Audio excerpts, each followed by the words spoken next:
تو امام ترمذی باوجود یہ کہ امام بخاری کے شاگرد ہونے کے اپنی کتاب میں اپنے استاد سے فقہ کے اندر کوئی ایک روایت بھی نہیں لے کر آئے.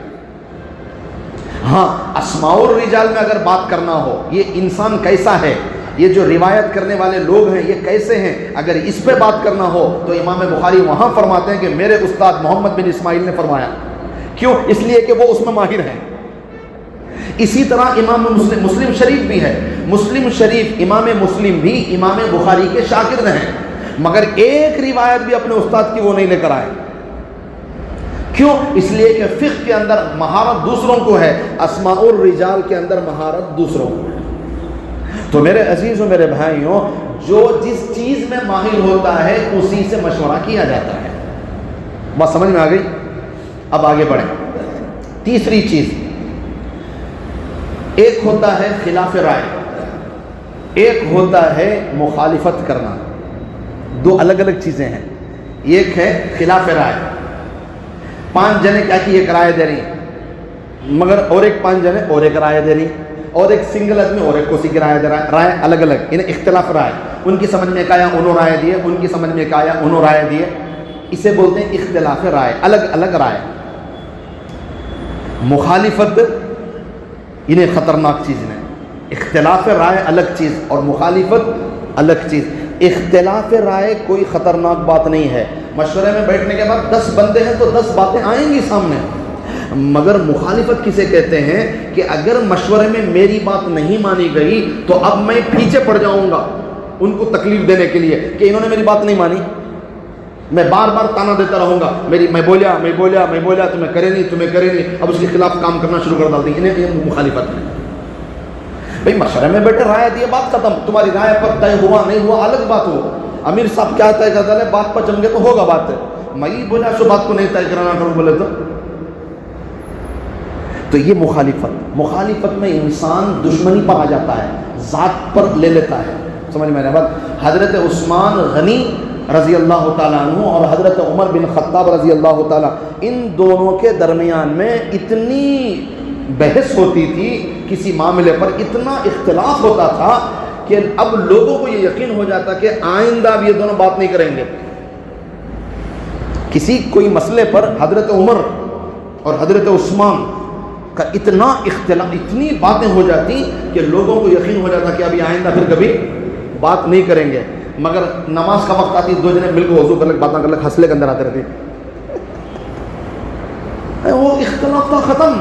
کوئی بات تھی اس پر انہوں بھی بات کریں انہوں بھی بات کریں, ہوگا مسئلہ حل ہوگا. ہوا کہ انہوں مانے کی ختم. اب وہ مسئلہ ختم تو بات ختم. صحابہ میں اختلاف رائے تھی, مخالفت نہیں تھی. اور یہی مشورے کے آداب ہیں, اس نیت سے کبھی بیٹھو ہی نہیں مشورے میں کہ میری بات چلنا, یہ فرعونیت ہی نہیں, یہ بات لینے کو ہرگز. بھئی رائے دینا میرا کام, طے ہونا نہیں ہونا وہ اللہ کی طرف سے ہوتا ہے. بات کرو اس میں کیا سوچنا. ہمارے یہاں کیا ہوتا مسئلہ, دعوت و تبلیغ کی محنت میں مشورے سے پہلے مشورہ نہیں, مشورے کے بعد مشورہ نہیں. یہ خالی بولنے کو ہے سو, مگر ہو رہا ہے کیا, مشورے سے پہلے مشورہ ہوتا ہے, مشورے کے بعد بھی مشورہ ہوتا ہے. اس وجہ سے ہمیں کمزور ہی محنت میں, اس لیے کہ جو اصول ہمیں خود بیان کرتی ہمیں خود پر چلتے ہیں. اکثر لوگوں کو تجربہ ہے, مجھے کیا بھی وضاحت کرنے کی ضرورت نہیں ہے. بس ہاں چونکہ قرآن پاک کا درس ہے, جو چیز سامنے آئے گی ان کو جو ہے بات سمجھائی جائے گی. عمل کرنا نہیں کرنا یہ آپ کے ہاتھ میں ہے. جس میں جو عیب ہوگا قرآن کی روشنی میں اگر سامنے آئے گا تو اس کا ذکر تو ہوگا. بس اللہ ہدایت ہے, ہمیں تنقید کرنا مقصد نہیں ہے. ہمیں بس اصلاح کے محتاج ہیں. میں خود اصلاح کا محتاج ہوں, ہم سب اصلاح کے محتاج ہیں. تو میرے عزیزوں, مشورے کے آداب یہ ہیں, اختلاف رائے ہو سکتی ہے مگر مخالفت نہیں کر سکتے. دیکھو حضرت عثمان کے زمانے میں جب حضرت عثمان خلیفہ بنے, جب حضرت عثمان رضی اللہ تعالیٰ عنہ خلیفہ بنے تو جو خلیفہ بنتے تھے وہی حج کے بھی امیر ہوتے تھے. انہوں حج کو لے کر جاتے تھے مجمع, واپس لے کر آتے تھے. تو حضرت عثمان بھی جب امیر بنے تو امیر بن کو گئے کسے, حج کو, ساتھ لے کو. جب مینا کے میدان میں گئے تو آپ نے وہاں 4 رکعت نماز پڑھائی. مینا کے میدان میں حج کے دنوں میں کتنے نماز پڑھے انہوں؟ تو کسی نے آ کر حضرت ابو ذر رضی اللہ تعالیٰ عنہ سے کہا کہ بھئی آج تو بہت بڑی بات ہو گئی ہے. کیا ہو گیا؟ کہ بھئی ہم نے تو ابو بکر کے پیچھے 2 رکعت نماز پڑھی ہے اور عمر کے پیچھے 2 رکعت نماز پڑھی ہے اور ہمارے پیارے نبی صلی اللہ علیہ وسلم کے پیچھے 2 رکعت نماز پڑھی ہے مینا کے میدان میں، اور ابو عثمان نے 4 رکعت نماز پڑھ لی. یہ تو پھر مسئلہ ہو گیا، کیا کریں؟ تو حضرت ابو ذر سنتے ہی کیا کرنے لگے، انا للہ و انا الیہ. یہ کیا بات ہوگی؟ جب سب 2 پڑھ لگا تھے تو انہوں کے کچھ اور پڑھے. کیا بولے انہوں؟ حضرت ابو ذر سنتے ہی انا للہ پڑھے. نماز کا ٹائم ہوا تو جا کر پہلی صف میں کھڑے تھے. جب نماز شروع ہوئی اور حضرت عثمان پڑھانے کے لیے کھڑے ہوئے تو پہلی صف میں کون کھڑی؟ حضرت ابو ذر کھڑی. تو نماز کے بعد انہوں نے بلا کے بولے حضرت میں تم بولتی تم انا للہ پڑھے، پہلی صف میں کھڑے تھے نا تمہیں گئے. ارے وہ بھی وہ الگ بات ہے، مگر یہ انہیں اختلاف رائے، مگر یہ جب امیر جو کر رہا اس کو جم جانا یہ مشورہ انہیں. سبحان اللہ. وہ کرے تمہیں جو بولے میں سنیا وہ انا للہ بڑا کرٹچ وہ کیونکہ تو جو ہمیں دیکھ لگا رہی ہے اس کے خلاف وہ کام، مگر اس کا یہ مطلب نہیں کہ ہم ان کی مخالفت پر اتر جائیں. اللہ اکبر، کیا ظرف ہے. بعد میں کسی سے حضرت عثمان غنی رضی اللہ تعالیٰ عنہ سے یہ مسئلہ پوچھا تو حضرت عثمان نے فرمایا کہ بھائی ان سب نے 2 اس لیے پڑھے کیونکہ وہ مسافر تھے، اس لیے کہ وہ کیا تھے؟ مسافر تھے. اور مسافر کے لیے کتنی نماز ہے؟ 2 ہے. میں مسافر نہیں ہوں. کیوں؟ تمہیں مدینے سے میرا ایک نکاح مکے میں بھی ہو ہے، میری ایک زوجہ کہاں کے ہیں؟ مکے کی ہیں. تو مکہ میرا وطن ہوا، مکہ میرا شہر ہوا. جب میں مقیم ہوں تو پھر میں 2 کیوں پڑھاؤں؟ میں تو 4 پورے پڑھاؤں گا. مسئلہ سمجھ میں آیا. جو مقیم ہوتا ہے اس کے چنے 4 پورے پڑھتا ہے. مسئلہ سمجھ میں آ گیا. مخالفت میں اتر جاتے تو تم ایک جماعت بنا لو، ہم ایک جماعت بنا، ہوگا 2 ٹکڑے ہوگی مت. اختلاف رائے. اور حضرت ابو ہریرہ کا واقعہ تو عورت تو مشہور ہے کہ جب حضرت علی اور حضرت معاویہ کے درمیان میں جنگ چلتی تھی، جب کیا ہوتی تھی؟ جنگ چلتی تھی تو حضرت ابو ہریرہ لڑتے تھے حضرت علی کی طرف سے. کھانے کا ٹائم آیا تو حضرت معاویہ کے دسترخوان بولتے تھے، لڑتے تھے اس کان سے حضرت علی کی طرف سے حضرت معاویہ کے خلاف لڑ رہی. سو دن بھر جنگ چل رہی ہے، کھانے کا ٹائم آیا تو حضرت امیر معاویہ کے ساتھ ڈٹ اٹھا رہی. ساتھیاں بولے حضرت یہ کیا قصہ تمہارا؟ دن بھر ہمارے خلاف لڑتے رہتی، رات میں ہمارے ساتھ بیٹھ کو کھانا کھاتے رہتی. تو بولے فیصلے میں حق و علی ہیں مگر کھانا تمہارا اچھا ہے. کھانا تمہارا اچھا ہے کیونکہ تو تمہیں امیر معاویہ کی جو فوج ہے وہ روم کی ہے، اور روم ہرا بھرا شہر. انہیں مشہور ہے ایک مثال، الشام شبیعہ، شام کے لوگ تو پیٹ بھرے ہیں، وہاں تو اللہ نے خوب برکت رکھی ہے، تو وہاں کے کھانے بڑے مزیدار رہتے تھے. حالانکہ فوج کے جو اصول رہتی بہت سخت رہتی ہیں. معلوم ہے کسی کو اپنے اندر جماتے نہیں، کون بھی راز باہر چلے جاتا کرو. مگر یہاں کچھ بھی رازگیز نہیں ہے، سب مسلمان. اتنا پہلی بار تاریخ میں مسلمان سے لڑ رہی. اختلاف رائے ہوگی تو لڑ رہی، مگر مخالفت کون بھی نہیں کرے. سبحان اللہ، اتنا ظرف ہے ہمارے اندر. تو اس لیے میرے عزیزوں اس بات کی ہم کوشش کریں. یہ سارے واقعات کیوں بتائے جاتے ہیں؟ تاکہ میں اپنی اصلاح کروں، ہم سب اپنی اصلاح کریں. مشورے کے اندر جب ہم بیٹھیں تو صرف اللہ کو راضی کرنے کے لیے بیٹھیں.